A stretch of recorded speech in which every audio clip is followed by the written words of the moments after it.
The millionaire suffers an accident, and the only one who helps him is his black maid. What happens next will shock you. Michael Harrington was the kind of man who exuded power and confidence. At the age of 42, he had already achieved everything that most people could only dream of. The owner of an investment company that he himself had built from scratch, his fortune was vast. His name was respected and sometimes feared in the corporate world, and his life was a succession of achievements. His mansion, located in an exclusive area, was a symbol of the status he held so dear. His days were marked by meetings in offices with stunning views, sophisticated dinners, and trips in private jets. He seemed invincible. Despite his frenetic routine, Michael had a sense of pride that went beyond material success. He considered himself a man who knew how to balance hard work with life's pleasures. He liked to drive his sports car at night, feeling the engine roar under his command as he cut through the silence of the roads. It was his way of reminding himself that he was in control of everything, or so he believed. That evening, Michael had left a business meeting that had gone on longer than expected. The contract he had just signed would bring in millions for his company, but he didn't seem satisfied. There was always another objective, another goal, something more to achieve. He wanted to get home quickly, despite the tiredness that was beginning to weigh on his shoulders. As he drove, his cell phone vibrated constantly, filled with messages and last-minute notifications. He ignored the alerts to concentrate on what he considered most important, answering urgent emails. The road in front of him was long and winding, with trees lined up like silent guardians. The light from the headlights cut through the darkness, but Michael barely noticed the scenery around him. His eyes alternated between the asphalt and the screen of his cell phone, while one hand controlled the steering wheel with a confidence that bordered on arrogance. He had driven on worse roads and thought that nothing could go wrong. Then everything changed in the blink of an eye. A small animal, perhaps a rabbit or possum, suddenly crossed the road. Instinctively, Michael turned the steering wheel to avoid being hit, but the sudden movement was enough for the car to lose control. The sound of the tires skidding on the asphalt was like a desperate scream in the silent night. The vehicle swerved violently, veered off the road, and tumbled down a slope, overturning several times before crashing into a tree. Before I continue this exciting story, I'd like to ask you for something very special. Subscribe to my channel and help me reach my dream 1,000 subscribers. Can I count on your support? Thank you. Now let's continue. Inside the car, the impact was brutal. Michael was thrown against the seatbelt, his body shaking like a rag doll. The world around him turned into a whirlwind of lights and shadows. He felt excruciating pain the moment his head hit the steering wheel, and then silence. The sound of breaking glass and twisting metal seemed distant, as if it came from another world. He opened his eyes slowly, not knowing how much time had passed. It was dark, and the smell of gasoline and burning rubber was suffocating. He tried to move, but his body wouldn't respond as it should. It was then that the most terrifying realization of his life hit him. He couldn't feel his legs. A cry of despair escaped his lips, echoing in the silence of the night. He reached out with trembling hands, trying to reach the cell phone that had fallen to the floor of the car, but each movement sent waves of pain throughout his body. Sirens began to sound in the distance, cutting through the silence with their urgency. The sound was both a relief and a reminder of his vulnerability. Michael had never felt so helpless. He, who was used to making quick decisions and solving problems with calculated coolness, was now completely at the mercy of other people. When the paramedics arrived, he was carefully pulled from the wreckage, his consciousness oscillating between physical pain and absolute panic. The lights in the hospital were blinding, and the doctors' voices were like confused echoes. Michael heard fragmented words as he struggled to keep his eyes open. Spine, injury, paralysis. Nothing made sense. When he finally opened his eyes again, he was in a hospital bed, surrounded by machines that monitored every beat of his heart. He tried to move, but the same feeling of emptiness gripped his body. He wanted to believe that it was temporary, a nightmare that would soon be over. But deep down, he knew that his life would never be the same again. The news was confirmed by a doctor with a grave expression, who entered the room a few hours later. Michael had a spinal cord injury that had left him paralyzed from the waist down. The shock ran through his body like an electric current. The doctor's words became just noises in the background as he sank into an abyss of despair. He was used to controlling everything: his career, his image, even the people around him. Now he couldn't even control his own body. Over the next few days, Michael plunged into a cycle of anger and sadness. Every visit to the hospital was a painful reminder of his new reality. He hated the bed, the machines, and above all, the feeling of being a prisoner of a body that no longer obeyed his will. Everything he had built up, all the power he had accumulated, seemed irrelevant now. He wondered if he was still the same man or just a shadow of what he had once been. Victoria Harrington was the perfect picture of elegance and self-control, with her impeccable posture, refined features, and a beauty that seemed untouchable. She was admired by everyone who met her. Her meticulously organized life revolved around glamorous events, luxurious trips, and the security of always being in the spotlight. But when the phone rang that early morning with the news of Michael's accident, the facade she had so carefully maintained began to crack. Lying in her silk-sheeted bed, wrapped in a designer robe, Victoria glanced at the clock on the bedside table as she heard the words, "serious accident." A shiver ran through her body. For an instant, fear took hold of her, but it was quickly replaced by a cold rationality that always helped her deal with difficult situations. Michael was a strong and resilient man, she thought. He had overcome so many challenges in his life that a car accident could be no different.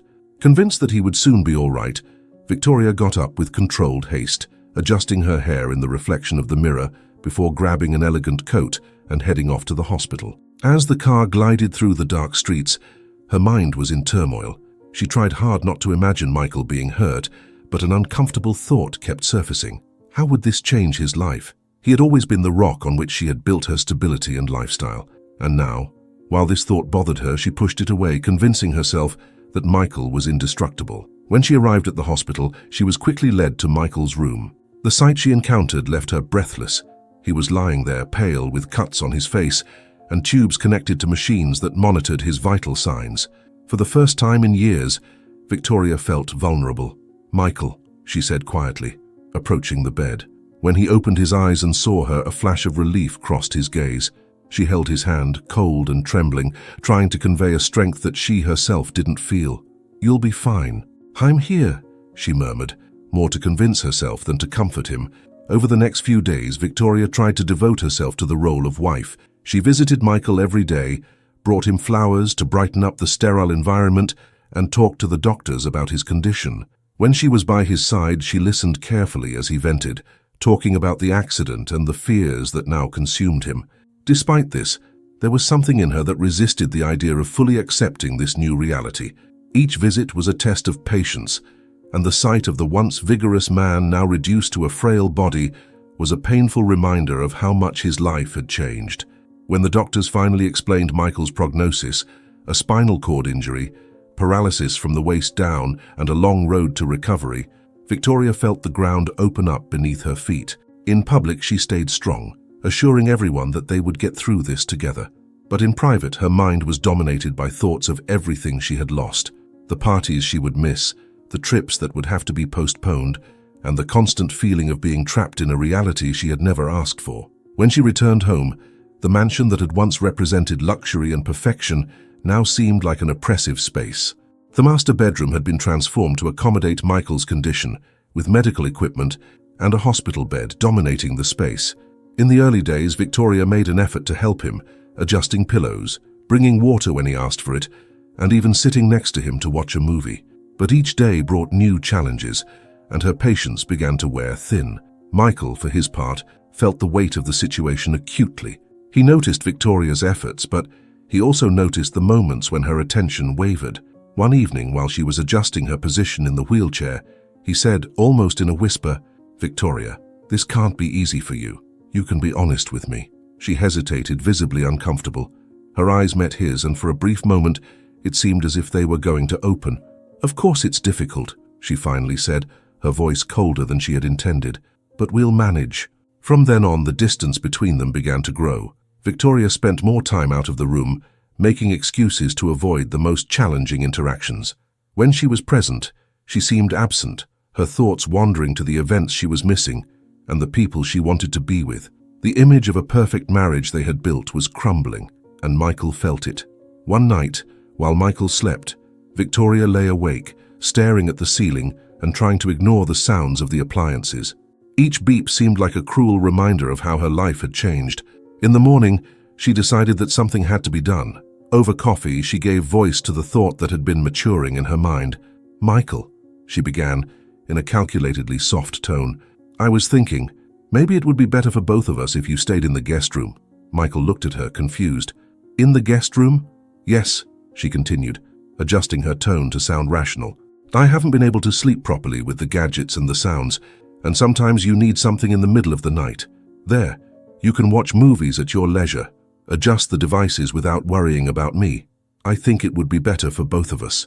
Michael remained silent, feeling the weight of her words. He wanted to say that he needed her close, that her presence was the only thing that made him feel connected to what was left of his life, but he didn't say anything. He just nodded, silently accepting what he felt was yet another loss. That afternoon, Victoria prepared the guest room with almost mechanical efficiency. The hospital bed was installed, the appliances transferred, and she made sure everything was in place. When everything was ready, she led Michael in, showing him around with a smile that seemed more for herself than for him. "Look, there's everything you need," she said, trying to sound cheerful. Michael looked around, feeling the emptiness of the room reflect the emptiness that was growing inside him. When she left, he stood there, staring at the ceiling, trying to convince himself that this was for the best, but he knew that something had changed irreparably. There, in the cold silence of that new reality, Michael realized that the gulf between him and Victoria was growing, and perhaps, he thought, it was already impossible to cross it. Grace Johnson was the kind of person whose presence brought calm. Short and stocky, but with a gentle smile that lit up her eyes. She didn't need fancy words to convey what she felt. Her voice was soft, and her movements, always careful, seemed designed to welcome. Grace had been working in the Harrington household for 5 years, an almost invisible presence in a world that Victoria ran to perfection. She cleaned, organized, and took care of the little details that ensured the mansion was a reflection of her boss's impeccable life. Despite living in the shadows of the luxury she would never know, Grace did her job with dignity, finding satisfaction in the care she put into each task. When Michael returned home after the accident, Victoria quickly realized that she couldn't take on all the responsibilities. In the first week, Grace was called upon to bring a glass of water, adjust a pillow, or clean the medical equipment. At first, Victoria still gave instructions directly, following Grace with a critical eye as the maid carried out each task with delicacy. But as Victoria began to withdraw emotionally, these tasks were delegated almost exclusively to Grace, and her presence in Michael's room became constant. Grace, however, never complained. On the contrary, she seemed to find a renewed purpose in caring for Michael. He, who at first did no more than mumble monosyllabic answers to her questions, soon began to look forward to her presence. It was something in her gestures, the care with which she arranged the sheets, the patience with which she helped him sit up in his wheelchair, or the calm, encouraging tone she used when she said, "You'll get better, Mr. Harrington. We just have to keep trying." Michael was devastated. Days and nights blended together, and he felt as if he had lost track of time. Before the accident, he was the center of a pulsating universe, surrounded by meetings, achievements, and a frenetic routine that made him feel alive. Now his life was limited to 4 walls, an endless cycle of frustrating exercises, constant pain, and a silence that seemed to mock his impotence. He felt ashamed for needing help with the simplest tasks, and even more ashamed for realizing that his wife was drifting away every day. It was Grace who began to fill the void left by Victoria. With infinite patience, she stayed by Michael's side, even when he ignored her. On the mornings when he didn't want to get up, plunged into a suffocating sadness, it was Grace who encouraged him with a light touch on the shoulder and firm but loving words. "If we give up today, tomorrow will be harder. Let's try just one more time, please." There was something in her voice that seemed to penetrate the wall of self-pity that Michael had erected around himself. One afternoon, while Grace was adjusting the height of Michael's wheelchair, he observed her more closely for the first time. Her movements were methodical, and there was something comforting about the way she worked. "Why do you do that?" he asked, his voice low and husky. Grace stopped, surprised by the direct question. She looked at him as calmly as ever, but her eyes reflected something deeper. "Because someone has to do it, and I believe that if we can help, we should help." The simplicity of the answer left him speechless. He looked away, but he couldn't ignore the impact those words had on his heart. As the weeks went by, Grace's presence became not only necessary, but essential. She didn't just fulfill her duties with excellence, she did everything she could to give Michael back a sense of dignity. When helping him to sit up, for example, she never made him look weak. "Now let's go slowly. You're strong enough, you just need to find your balance," she would say, instead of simply carrying him. During meals, she made a point of arranging the tray nicely, as if he were in a restaurant and not on a bed. "Well-presented food makes your appetite come faster," she would joke, occasionally drawing a smile from him. Meanwhile, Victoria barely appeared in the room. Grace noticed her absences, but never commented. However, Michael seemed increasingly aware of this, and his frustration grew. He never mentioned it directly, but Grace could see it in the long looks he cast at the door, waiting for Victoria to come in. One night, while helping Michael to bed, he let slip, "I thought that if something like this happened, she'd be here. I never imagined it would be you." Grace paused for a moment, but then continued adjusting the sheets. "Sometimes life surprises us, Mr. Harrington, and not always in bad ways." Over the next few days, Grace began to take on even more responsibilities. In addition to daily care, she started organizing Michael's physiotherapy schedule, talking directly to the therapists and making sure he followed the exercises. "I've promised myself that I'll see him walking again," she said one day, with a firmness that seemed unshakable. Michael didn't reply, but inside he felt a spark of hope that he hadn't experienced for months. Progress began to appear, small but significant. At first, it was just the ability to move his toes slightly. Then, the strength in his arms increased, allowing him to support himself in the wheelchair for longer. With each achievement, Grace celebrated as if it were her own victory. "I knew you could do it," she said, clapping her hands with genuine enthusiasm. Michael, for his part, began to cling to Grace's dedication like a castaway clings to a lifeline. It wasn't just the care she offered, it was the warmth, the constancy, something he couldn't find in anyone else. Victoria remained absent, immersed in her own interests, while Grace was there day after day, becoming the person he trusted most. Over time, Michael began to realize that Grace's presence was more than just a professional obligation.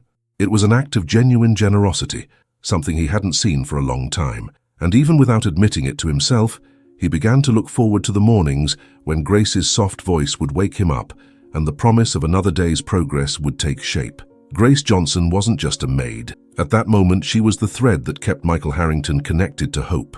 Michael Harrington was a man used to command. His voice used to echo firmly in boardrooms.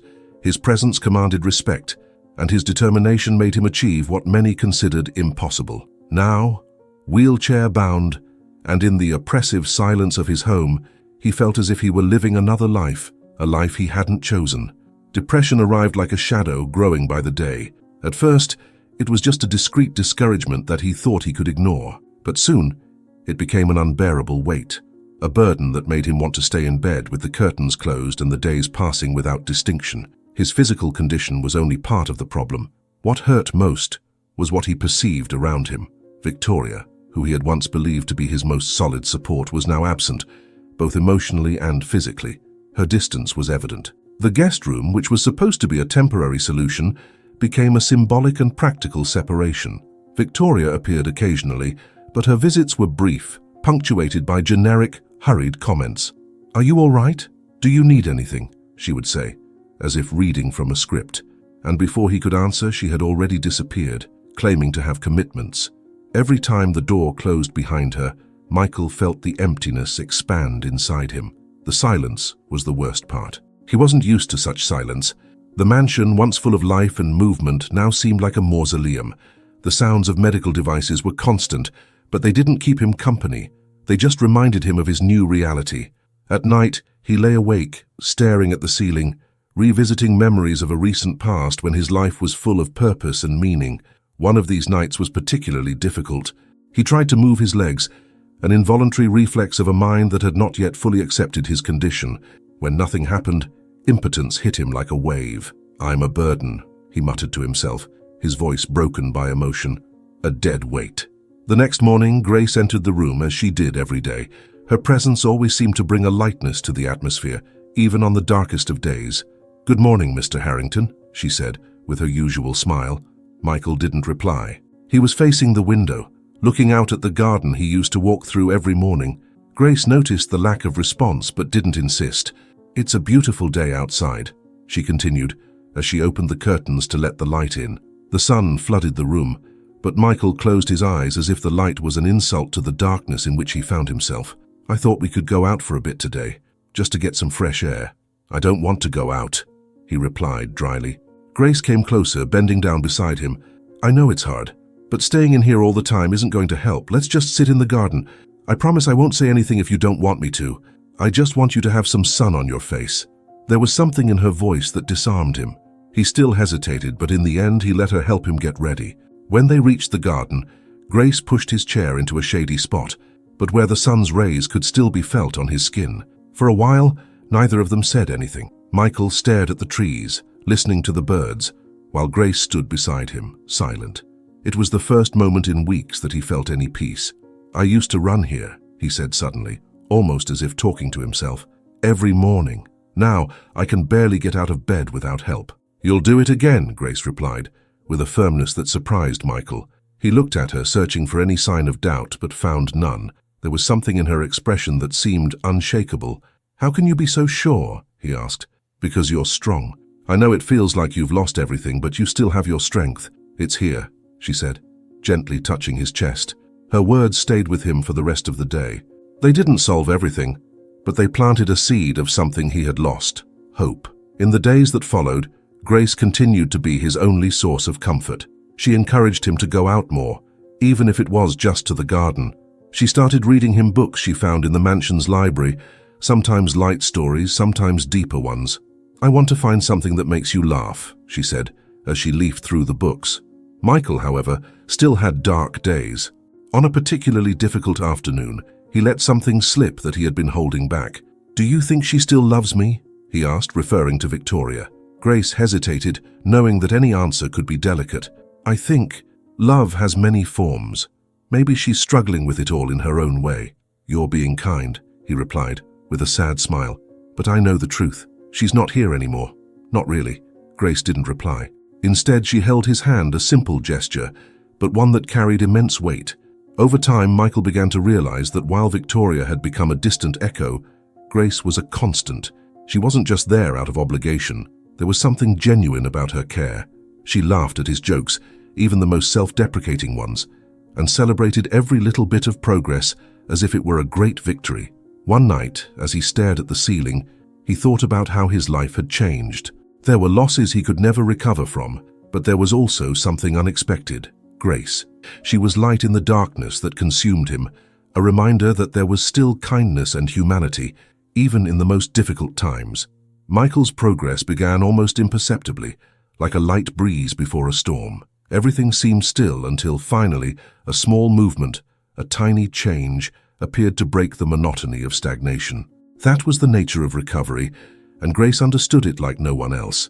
She knew that every advance, no matter how small, should be treated as a monumental achievement, a reminder that Michael's strength was still there, buried beneath the pain and despair. And she was determined to help him find it again. It was Grace who insisted that he start physiotherapy. Michael was reluctant, sunk in the habit of avoiding confronting his limitations. When she first brought up the subject, he simply shook his head. "What's the point?" he muttered, his eyes fixed on the window. "It won't change anything." Grace didn't argue straight away. She knew that Michael's resistance was not just physical, but emotional. However, she also knew that he needed a push. The next morning, she appeared in his room with a determined smile and a clipboard in her hands. "Today's the day," she announced, ignoring the expression of frustration on his face. "Day for what?" he asked, without even looking away.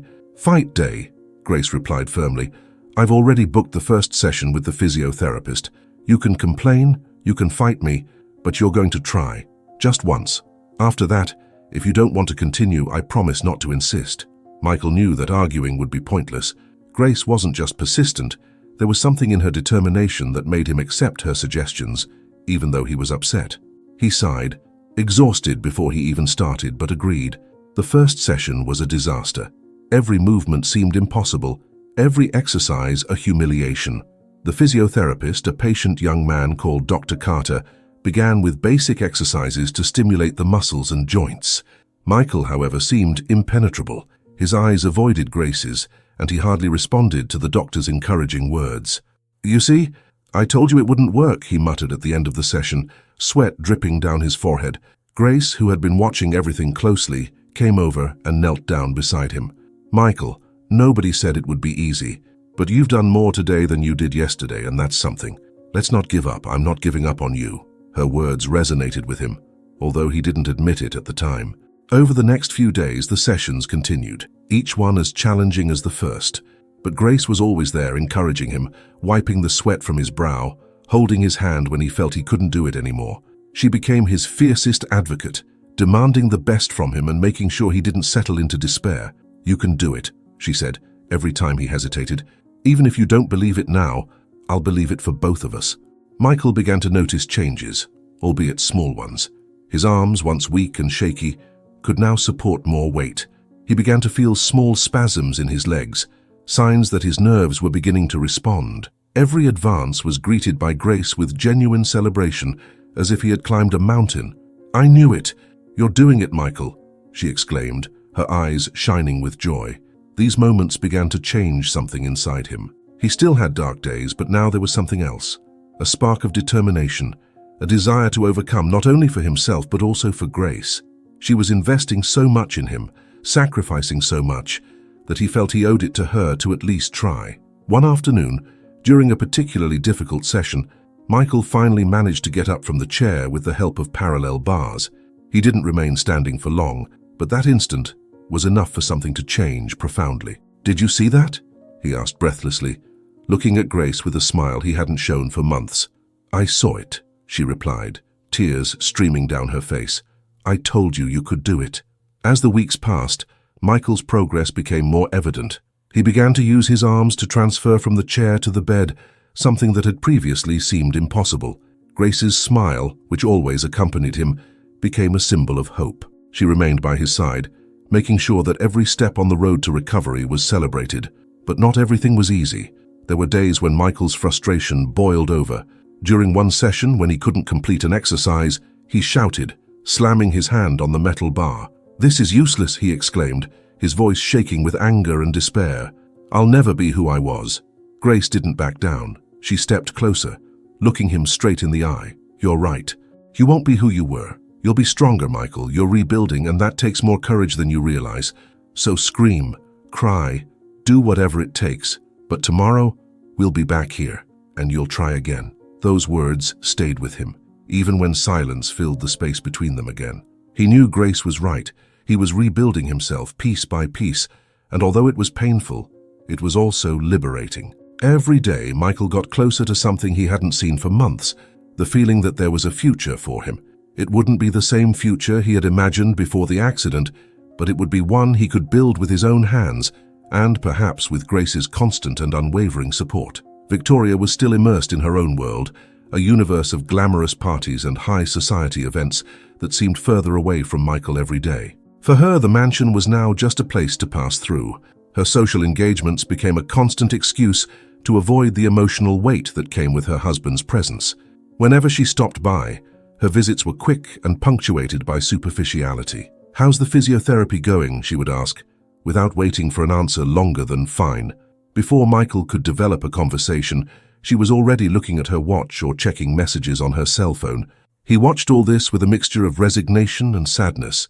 Victoria was the person he had imagined sharing his whole life with, but now she seemed more like a stranger. The gulf between them was no longer a novelty. It was a fact. The silence between them became so profound that the few words they exchanged seemed to echo like something forced and empty. On the other hand, there was Grace.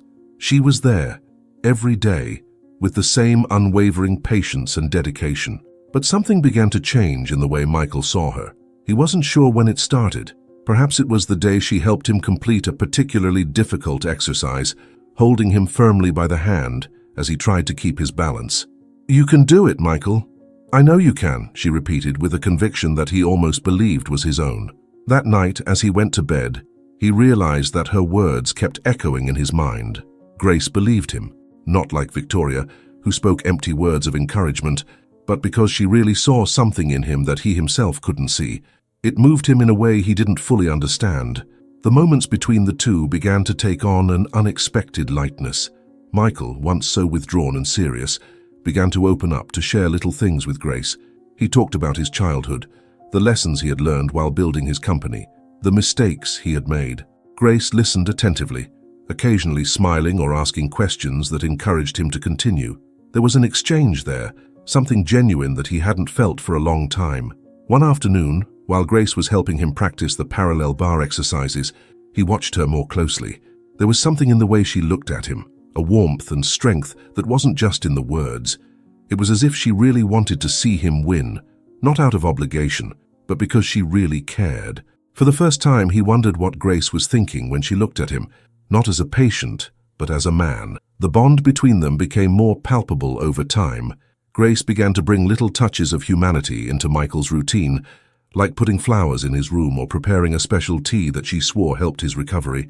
These things seemed insignificant, but for Michael, they carried enormous weight. He felt that for the first time since the accident, there was something to look forward to every day. Meanwhile, Victoria had become almost a ghost in the house. There was one particular night that stuck in Michael's memory. Victoria arrived late, smelling of expensive perfume and champagne. She entered his room only to say that she had to travel to an event in another city and would be away for a few days. Michael looked at her and asked, with a frankness that surprised even himself, "Do you mind, Victoria, what's happening to me?" She was silent for a moment, but then she smiled, a soulless smile. "Of course I care, Michael, but we can't let it hold us back, can we?" And with that she left without waiting for an answer. The next morning, it was Grace who found Michael in absolute silence, staring into nothingness. He didn't say anything, but Grace didn't ask. She knew that there were times when silence said more than any words. Instead, she began to prepare the equipment for another physiotherapy session. The weeks passed, and Michael's efforts began to pay off. He was now able to stand up for a few seconds with the help of the parallel bars, a progress that seemed small, but was immense for someone who, months before, believed he would never feel his muscles respond again. Grace celebrated each small victory as if it were a great achievement. She smiled, clapped her hands, and even let out small laughs, encouraging him with an energy that seemed inexhaustible. Finally, there was the day that changed everything. Michael, with a sweaty face and trembling arms, managed to take his first step. It was a hesitant and uncertain movement, but it was a step. Grace, who was standing next to him, holding his waist tightly to prevent him from falling, let out a cry of joy. "You did it, Michael! I knew you'd do it!" He fell back into his chair soon after, exhausted but with a smile on his lips. The sound of Grace's laughter filled the room, and Michael felt the tears come, but this time, not from sadness. He looked at Grace, who was now kneeling beside him, holding his hands tightly. "I couldn't have done it without you," he said, his voice hoarse with emotion. Grace shook her head, still smiling. "You've always had that strength, Michael. I just reminded you that it was there." That night, while Michael was in his room, he thought about what that moment meant. He finally had proof that he could get through it. But more than that, he had Grace. Not just as a caregiver, but as someone who saw something in him that no one else saw, not even Victoria. He knew that life would still be full of challenges, but with Grace by his side, he felt he could face anything. Victoria returned home from yet another social trip, carrying designer bags and a rehearsed smile.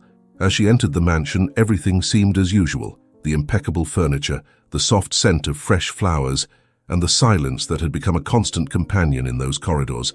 But something was different. She noticed movement in the garden and, curious, went there. When she opened the glass doors that led out onto the patio, she was speechless. Michael was standing. He was leaning on parallel bars set up in the garden, with Grace by his side, encouraging him with her firm, loving voice. Each movement was slow, deliberate, but there was strength and determination in his gestures. Michael took another step, and Grace clapped her hands overjoyed. He looked up and smiled at her, with a sparkle in his eyes that Victoria hadn't seen for a long time. Feeling a twinge of discomfort, Victoria straightened her sunglasses and forced a smile as she approached. "Michael, what a wonderful surprise," she said, in an exaggeratedly excited voice. Michael stopped, supporting himself with difficulty. He looked at Victoria, and for a moment, the smile on his face faltered. "Victoria," he replied, his voice neutral. Grace, sensing the tension in the air, took a step back. "I'll get you some water, Mr. Harrington," she said with a quick excuse, leaving the two of them alone. Victoria approached Michael with hesitant steps. "Why didn't you tell me you were making so much progress?" she asked, leaning over slightly to touch him on the shoulder. Michael stepped back subtly, looking away. "You never asked," he replied, with a frankness that took her by surprise. Victoria blinked. clearly uncomfortable. I was giving you space, Michael. I thought that's what you needed." Michael let out a short but humorless laugh. "Space?" He looked directly at her, and for the first time in a long time his voice gained strength. "You left me alone, Victoria. It wasn't space. It was abandonment." She flinched slightly but quickly regained her composure. "That's not fair," she protested, her voice getting louder. "I've been here, I did what I could, but all of this has been very difficult for me too, Michael. Do you think it's easy to see the man I love like this broken?" "Don't talk like it's about me," interrupted Michael, his voice firm. "Because it's not. It never was. It was about you, about how all this got in the way of your perfect life, your parties, your trips. While I was here, stuck in a chair, struggling to recover, you were out there pretending none of it was happening." Victoria opened her mouth to reply, but the words seemed to slip out. For the first time, she felt vulnerable under Michael's incisive gaze. "I tried, Michael," she said at last, her voice shaking. "But you don't know how hard it was for me, too. I felt powerless, unable to help. I did what I could." Michael shook his head, a sad smile on his face. "No, Victoria, you did what was easy. You ran away. And while you were running away, Grace was here, every day, helping me to believe that I could go on." Grace's name hung in the air like an electric shock. Victoria frowned, crossing her arms. "Oh, right, Grace. Always so helpful, aren't you?" Her voice had a bitter tone that she couldn't disguise. "Don't you dare belittle her," said Michael, with a firmness that shut Victoria up immediately. "She's given me more support, more care, and more love than you have since the day of my accident." "Love?" Victoria repeated, the word coming out like poison. "Are you saying you have feelings for her?" Michael looked directly at her, and for the first time he didn't hesitate. "I'm saying that I recognize who has really been there for me, who really cared. And yes, Victoria, I do have feelings for Grace, something you stopped offering me a long time ago." Victoria was stunned. Michael's words were a direct blow to her vanity and her perception of control. That's ridiculous," she said, trying to regain control. "Do you think she's here for you?" "She works for you, Michael, it's her job. And yet she did so much more than you," he replied, his voice cutting. "Because it wasn't just work, it was genuine. And that's why I'm not going to accept this farce between us anymore, Victoria. It's over." Victoria took a step back as if his words had physically hit her. "What are you saying?" "I'm saying that I want a divorce," Michael declared, with a clarity that left no room for doubt. The impact of the words made the air around them seem heavier. Victoria, for the first time in years, couldn't think of anything to say in response. She was facing a man who was no longer the same, and that terrified her. Before she could regain control, Michael continued, "You can keep the apartment in town. I'll take care of everything so you can start again. But we're done here. There's nothing more between us, Victoria." The tears that began to well up in her eyes were not of sadness, but of frustration. "You're making a mistake, Michael," she said, with a tone that oscillated between anger and despair. "No, I'm finally correcting one," he replied, turning away and leaving Victoria alone in the garden with her bags and her wounded pride. Grace returned shortly afterwards with a glass of water in her hands. She looked at Victoria, who was now sitting on one of the patio chairs, visibly shaken. "Is he ready for another round?" asked Grace innocently. Victoria didn't answer. She just watched her, realizing for the first time what a central figure Grace was in Michael's life. This was the woman who had helped him up, while she had let him down. Michael was sitting in the living room, absorbed in his thoughts as he waited for Victoria to arrive. The late afternoon light flooded into the mansion, creating soft shadows on the decorated walls. There was something definite about that wait, a feeling he had never experienced before, freedom about to be won. He knew that what he was about to do would be a milestone in his life. When Victoria walked in, she looked as flawless as ever. She wore a designer outfit and carried her expensive leather bag as if it were an extension of her personality. She didn't look like a woman about to end a marriage. In fact, her expression was almost defiant, as if she wanted to show him that she was in control. "Michael," she began, taking a seat on the sofa with a rehearsed movement, "I got your message. What was so important that it couldn't wait?" Michael looked up, meeting her eyes with a steadiness he knew he needed to maintain. "I want to talk about us, Victoria, about what still exists between us." Victoria arched an eyebrow, a skeptical smile appearing on her lips. "What do you mean? We're fine, Michael. Things have been difficult, I know, but that doesn't mean we should give up now." He sighed deeply, trying to remain calm in the face of the cynicism she exuded. "There is no us anymore, Victoria, and you know it. I can't go on living this lie. I want a divorce." For a moment, the world seemed to stop. Victoria's smile disappeared, replaced by an expression of disbelief. She leaned forward, as if she hadn't heard correctly. "You're kidding," she said, her voice laced with irony. "I'm not," replied Michael, with a clarity that left no doubt. "This has to stop. There's no more love, respect, or partnership between us. What are we doing here, apart from pretending?" Victoria laughed, but the sound was hollow. "You're exaggerating, Michael. I was here for you, even when it destroyed me emotionally. Maybe you didn't notice, but I did my best." "You did enough to look like you cared," Michael retorted, his voice laden with a restrained bitterness. "But it wasn't real. You weren't there when I needed you most. You ran away, Victoria. And that's not love." She crossed her arms, her gaze hardening. "And what did you want me to do? Stay stuck here in this house watching you suffer?" "I needed to keep something of my own." Michael leaned forward, his voice now charged with emotion. "I didn't need you to solve my problems. I just needed you to be with me, to hold my hand and tell me I wasn't alone. But you couldn't do that. The person who was here every day, helping me, believing in me, was Grace."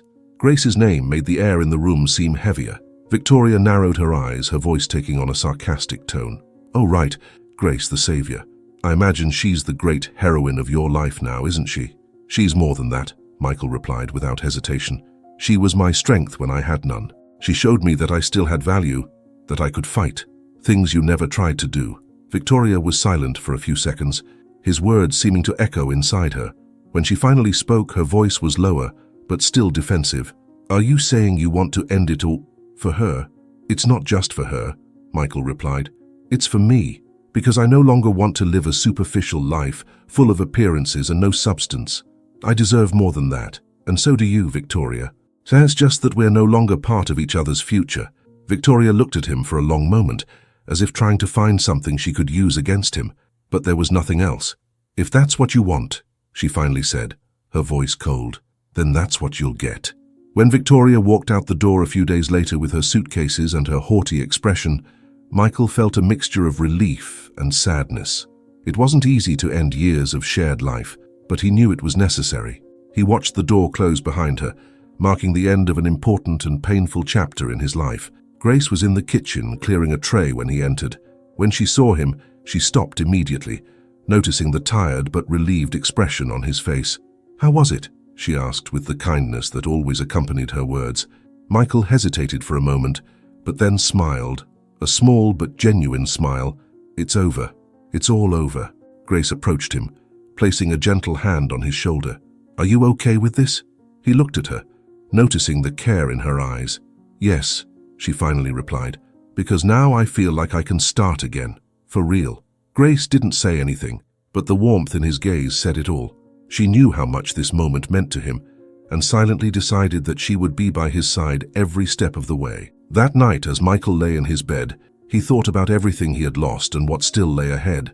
For the first time in years, he felt that the future was something he could build, with his own hands and alongside people who really cared.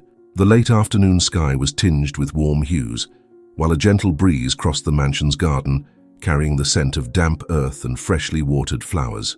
Michael was sitting near a small fountain, where the water fell in a steady, soothing stream. His walking stick rested next to his wheelchair, a silent symbol of his journey. He looked at the horizon, his heart heavy with the decision he knew he had to make. On the other side of the garden, Grace was busy pruning the rose bushes. She whistled softly, a familiar, comforting melody that Michael had learned to expect. Her every gesture was meticulous, a demonstration of the dedication with which she did everything.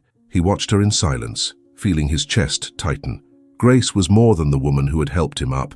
She was the reason he wanted to go on, but fear tormented him. What if he confessed his feelings and ruined the bond that meant so much to him? What if she didn't feel the same way? As much as Michael was a strong man, rebuilt by pain and perseverance, at that moment he felt vulnerable. He took a deep breath, trying to calm the storm of emotions in his mind. "Grace," he called, his voice low and hesitant. She stopped what she was doing and looked at him, wiping her hands on her apron. "Is it time for dinner, Mr. Harrington?" "Michael," he corrected with a small smile. "And no, it's not about dinner. Come here, I need to talk to you." Grace frowned, puzzled, but walked over to him. The sound of her footsteps on the gravel seemed louder than usual at that tense moment. She sat down in a chair next to him. her eyes soft and full of attention. "What happened? Is everything all right?" Michael looked down at his hands, his fingers playing nervously with the edge of his cane. I've been thinking a lot lately," he began, his voice wavering, "about everything that's happened, about you, about me." Grace said nothing, but leaned slightly towards him, her eyes fixed on his face. Her silence was an invitation for him to continue, but it also seemed to carry an unexpected tension. "When the accident happened, I thought my life was over," he said, the words coming out slowly, as if they were difficult to admit. "I thought I had no more purpose, that I had nothing more to offer. But you were the only person who believed in me, even when I didn't. You gave me a reason to fight. You gave me a reason to fight." Grace opened her mouth to reply, but Michael held up his hand, asking for silence. "Let me finish," he said, his eyes now meeting hers. "I realized that I love you, Grace. I fell in love with your kindness, with your patience, with who you are. You're the reason I'm here today, and I couldn't stop telling you that." Grace's heart raced, but she remained calm. For a moment, the silence between them was filled only by the sound of the water in the fountain and the wind rustling the trees. Finally, she smiled, and her eyes filled with tears. "Michael," she began, her voice almost a whisper, "you have no idea how much it means to me to hear this. I had no idea that you could feel the same way I do." He blinked, surprised. "Do you feel the same way?" "Of course I do," she replied, laughing softly. "I fell in love with you, Michael, not for who you were before the accident, but for the man you are now, for the strength I found in you, for the way you never gave up even when all seemed lost." Michael held out his hand and Grace took it, giving it a firm squeeze. There, under the darkening sky, they allowed themselves to be silent, their hearts finally at peace. Meanwhile, Victoria was facing a different chapter in her life. In the city apartment, sitting in her minimalist living room, she looked at the signed divorce papers and felt the weight of the decisions that had brought her here. For the first time, she didn't try to blame Michael or the circumstances. She knew the mistakes were hers. She remembered moments when she could have done things differently, choices that could have kept the marriage alive, but which were traded in for her incessant search for superficialities. She picked up the phone and dialed a therapist whose recommendation she had received from a friend. When the call was answered, Victoria took a deep breath. "I need help," she said, her voice wavering. And with those words, she took her first step towards something real. Back at the mansion, Michael and Grace were in the garden, now illuminated by the soft lights that hung from the trees. Michael put his cane to one side and took Grace's hand. "Did you know I wouldn't have gotten here without you?" "I think you would have," she replied, smiling. "You just needed someone to remind you that it was possible." He shook his head. "You're very modest." They laughed, and for a moment everything seemed perfect. The sound of the water, the smell of the flowers, and the soft warmth of the night surrounded them both, as if the universe was blessing this new beginning.